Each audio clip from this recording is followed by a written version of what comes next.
because of the glare in my glasses. But thank you so much for I coming.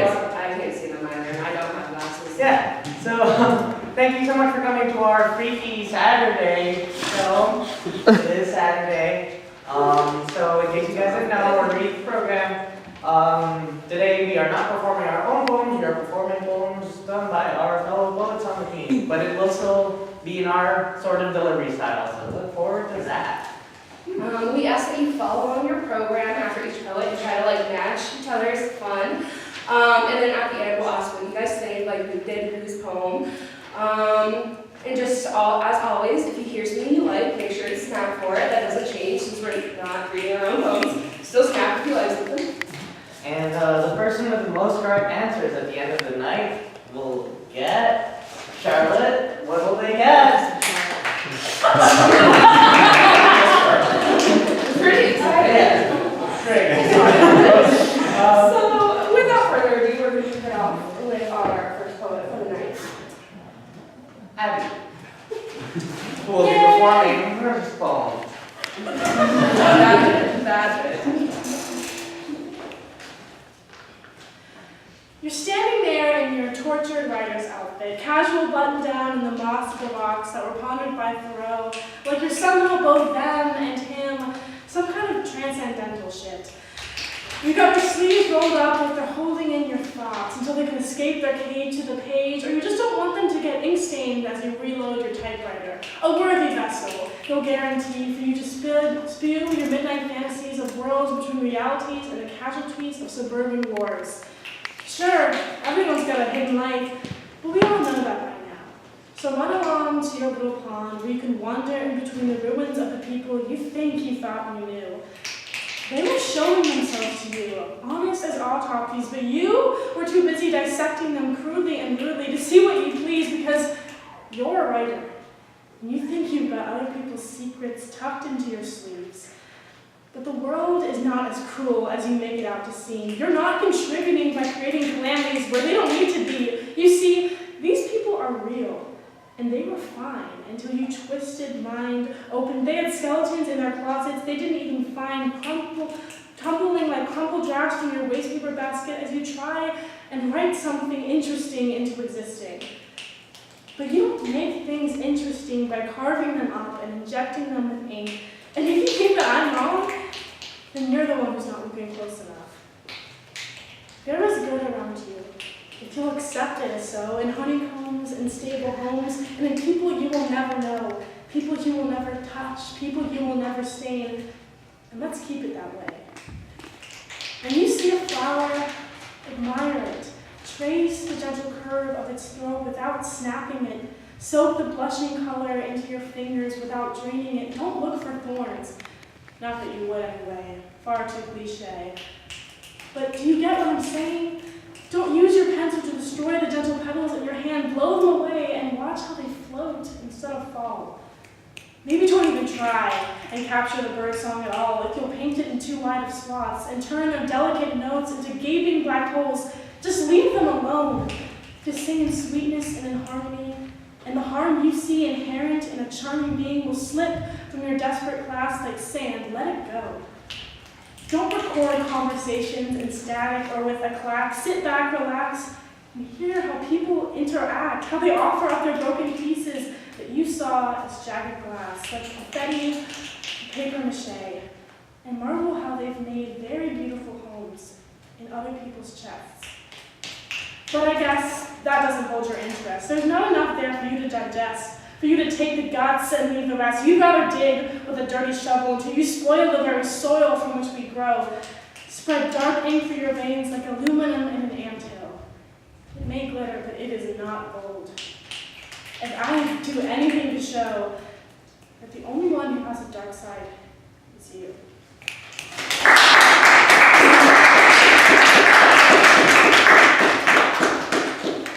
Alright, so I don't really have much transition things, so I just have a few fun facts for you guys.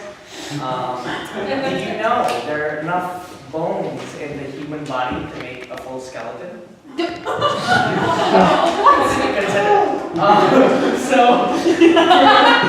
For our next poet, here is Charlotte.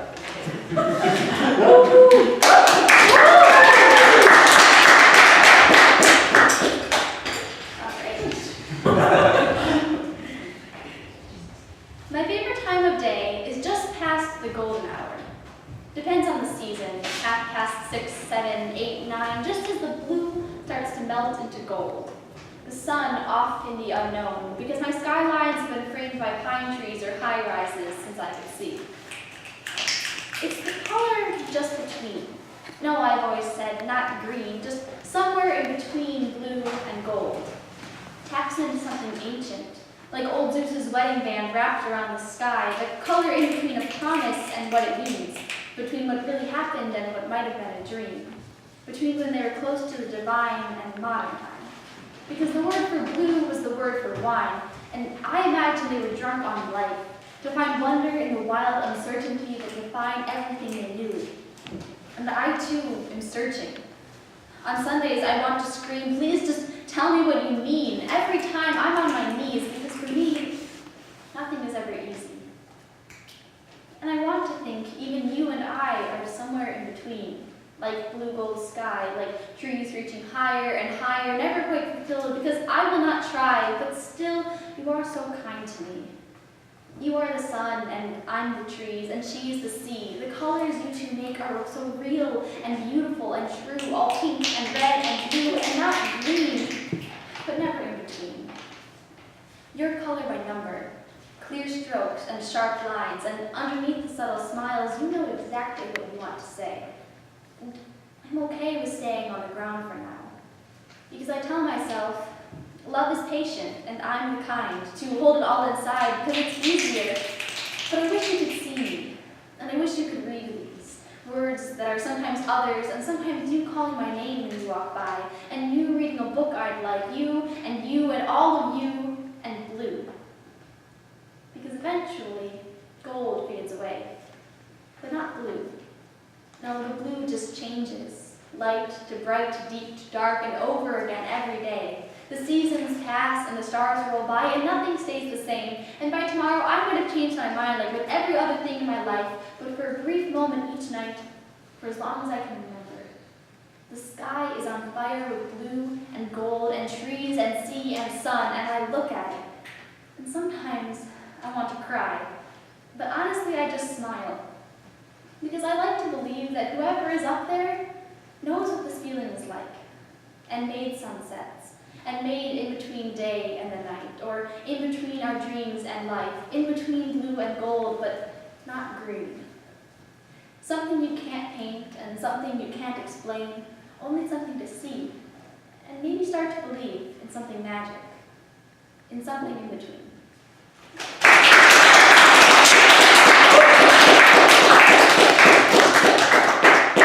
So it's really sad because we were going to have Jamie Lee Curtis here.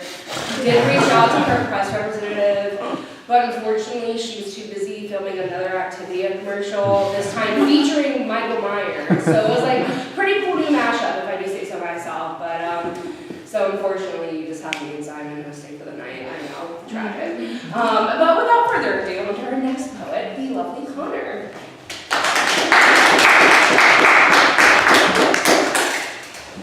What is a pun? A pun is one fun meaning spun into two or a few. Puns can change color language without any hues, paint pages with irony, humor, or clues. A pun breaks the silence, like farts in a church pew. It's equally funny, though some roll their eyes, it can make sad things happen and add some surprise. Give gusto to us so we get through tough times. For example, this girl I looked at, half my size, just burned me.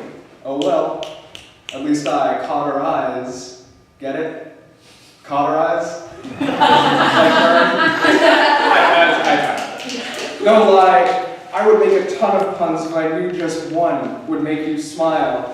Make you forget your woes for a while. Like a child, I giggle as I crack jokes, juxtapose the words I spoke, and snort each line like coke. Get lost in my own prose as I hold you close, wiggle my toes as I wait in excitement for you to go, oh, I get it. Crack jokes, snort coke. I raise my eyebrows and tilt my head, so proud and smug of the words that I said. I need a shrug and an uh-oh. Your reaction is a drug that I got addicted to, imbued with the beauty and attitude. I call it brilliant, you call it rude. You hate it. You hate that it was good, and yet I know you're amused.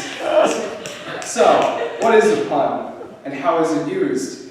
A pun is a mask I put on to cover my faults, my insecurity I have locked away in a vault. A pun is a prescription, a medicine pronounced with diction. A pun is a rejection of every boring word collection. But puns are not for everyone. It takes some time to convey the perfect pun at the perfect time, to drive away sorrow. So, if you didn't like my poem, or hate what I had to say, I didn't mean to punish you. Forgive me for my wordplay.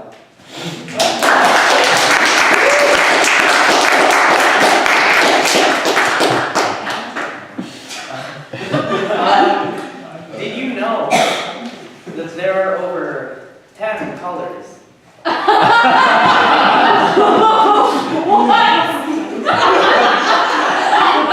It was a question. Did you? Charlotte, Connor, Emma?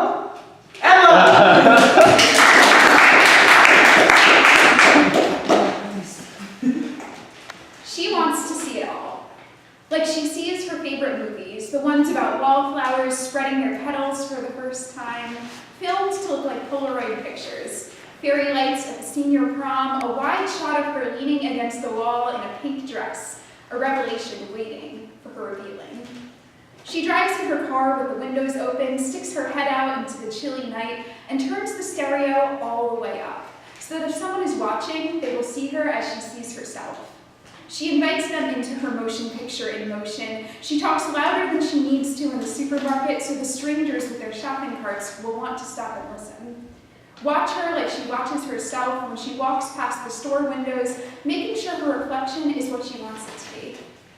At night, she turns on the lamp and writes poetry in the yellow light, pretends to be in love and restless, showers with scalding hot water so that the mirror will fog up, perfect for standing in front of, wrapped in a towel, and wiping through the mist to meet the gaze of the fiery eyes in the glass. Everything has to be more than mundane, so she wears headphones everywhere, making her own soundtrack, scoring the steps she takes in the shoes she bought because they were different. Every time she kisses someone, it feels like she is moving in the right direction, directing each scene just so she casts her leading man, only to change her mind and go with a fresher face. She thinks she is beautiful, and she pretends not to know it. She pretends she is not naive, that she is funny and mature for her age, that she is on an adventure that other people want to watch.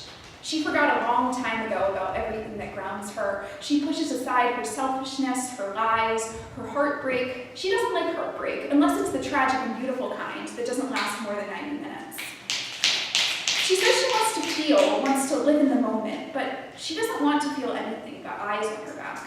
Secret admirers and jealous ex-lovers. She wants her parents to be proud, supportive characters. Wants her friends to live in her world instead of their own. Wants to walk down the sidewalk on a sunny autumn day and make eye contact with a stranger, and to know she is desirable, a mystery yet to be solved. We shouldn't let her live this way. We should grab her shoulders and shake her until rose-colored glasses slip off her nose and shatter on the ground. But perhaps we should give her a little more time to live in the world she made for herself. She's only hurting herself, and she looks so satisfied, so sure of herself, the way she walks and tells jokes. She throws her head back to laugh. She hasn't figured any of it out yet, but she's making a spectacle of herself anyway. And I admit it. Sometimes I like to watch.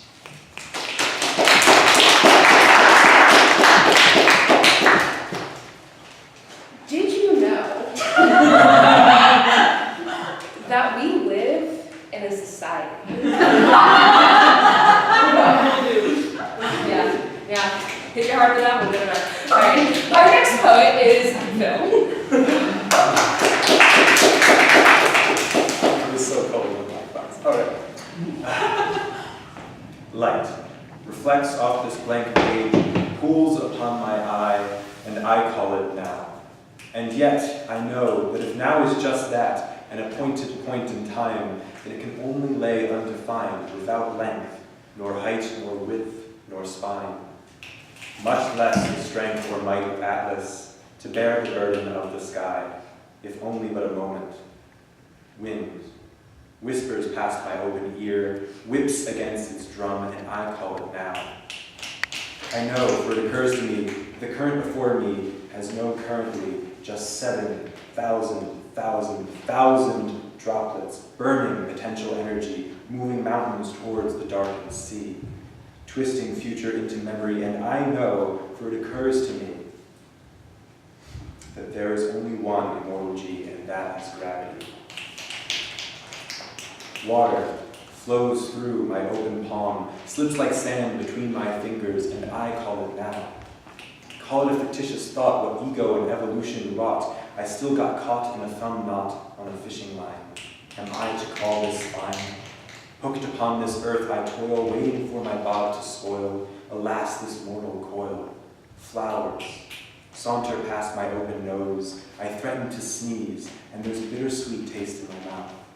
Now, no sooner has the present passed my lips than the vast image of Spiritus Mundi blots out my senses. Should I have cause for concern, or can I discern that that which creeps in its heady pace, that which severs yesterday's and today's and tomorrow's doesn't borrow from the past? Can I discern for what is a priori? Can't I yearn for what is a priori? Can't I seek the truth now? Filled with 1,000 indecisions, indivisions and revisions, whose margins are too small to contain, and whose future might reverse, I feign ignorance as I ask myself, do I dare disturb the universe? And seeing that the fruit was good, do I dare eat a peach, and taste again its bitter nectar? I've measured my life in droplets, pooled upon my eye, each undefined, each caught in Zeno's paradigm. Am I to call life pointless, or do I call that arrow hovering always over the mark? Do I call that life? A pure simuo.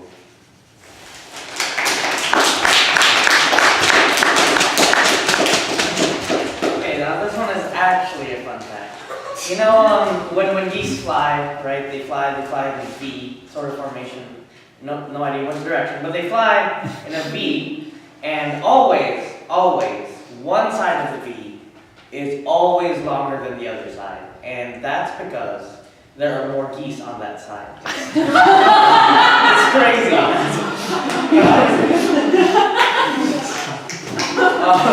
So here is Shelby.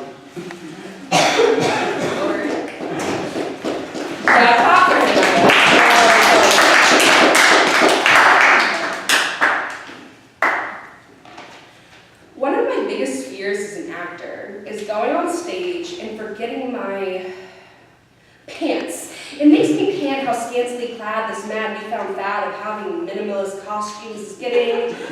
Trust me, it's bad, but not as bad as my stage fright. Stage lights feeling heavier than steel pipes, or your mind at midnight trying to figure out how the hell you're going to memorize those damn lines.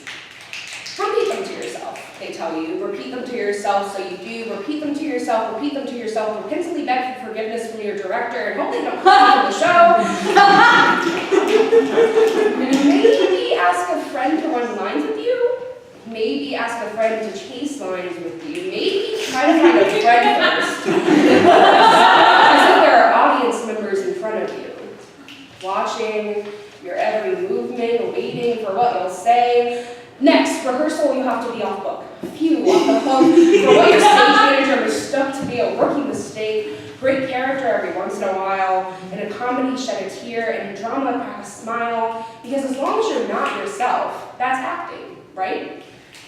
Do more scene work. Does this scene work? The obscene amount of work is already so damn taxing.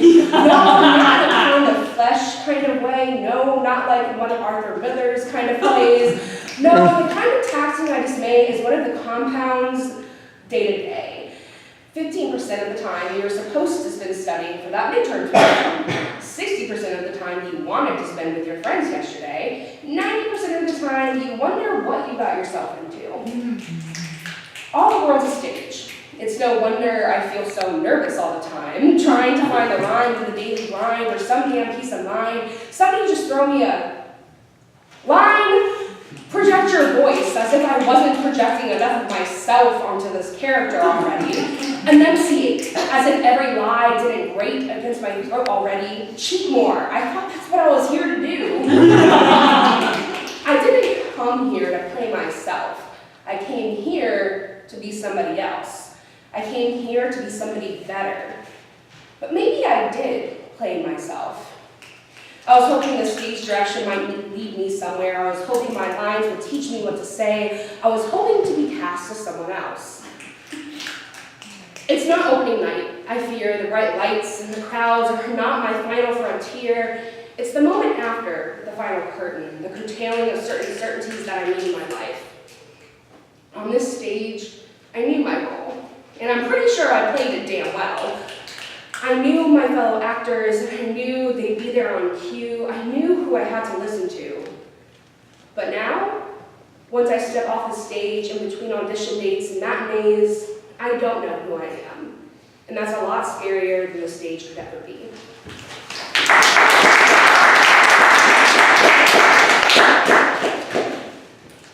Did you know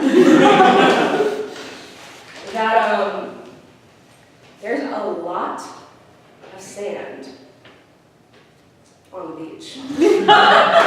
Some say there are more grains of sand on one beach than there are. Here's Simon.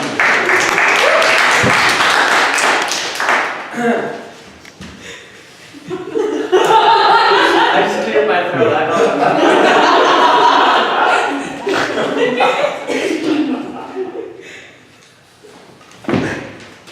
In my head, I know I created the universe. I put the stars in the eyes and arms of others to be met with hastily hushed goodbyes and parting away, as they light themselves on fire from the inside. The planets are the places I spend most of my time. Their compositions are different, but each of them sit heavily in my heart. Do you think they stop spinning when I leave to another? When I can't find solace in the planets, I find it in the solar rays, captivating even the darkest spaces and limitless corners. The sun keeps everything centered. It reminds me why I created the universe in the first place. Delicately dominating, I sometimes forget its light is also fire. I choose to ignore the hurling hunks of metal and rock that could throw things off course with a slight start. My universe wasn't made with surprises in mind. The parts of my universe that have turned to black holes are harder to ignore. Sometimes you need a place where you can scream and not worry about being heard. But whatever is here is for me, and me alone, because in my head, I created the universe.